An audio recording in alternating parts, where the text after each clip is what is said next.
I mean, your numbers are suggesting exactly what we've seen as the response from lawmakers. We've seen GOP lawmakers pretty united in their response that this is a rigged judicial process. Here, it was a rigged trial, a sham outcome, and Democrats have been united in their response that no one is above the law.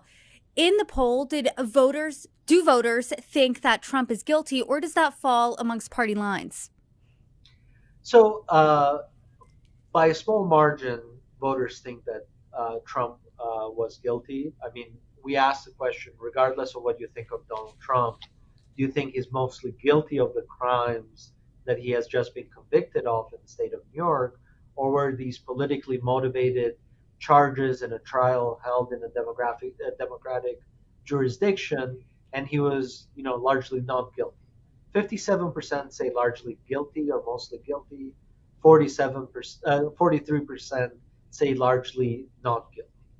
And again, the partisan splits are fascinating, right? 81% of Republicans say not guilty, 20% say guilty, 91% of Democrats say guilty, 10% say not guilty, and independents split 60-40, 60% saying guilty and 40% saying not guilty. Now, what's important is that this was largely expected. In a similar question that we ran um, 3 weeks ago, 55% expected Trump to be guilty.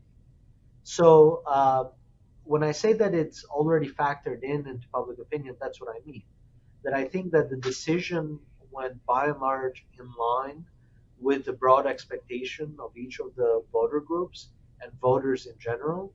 And that's why it hasn't changed the overall nature of the race or the overall consideration that these voters are making around who they would pick as their next president.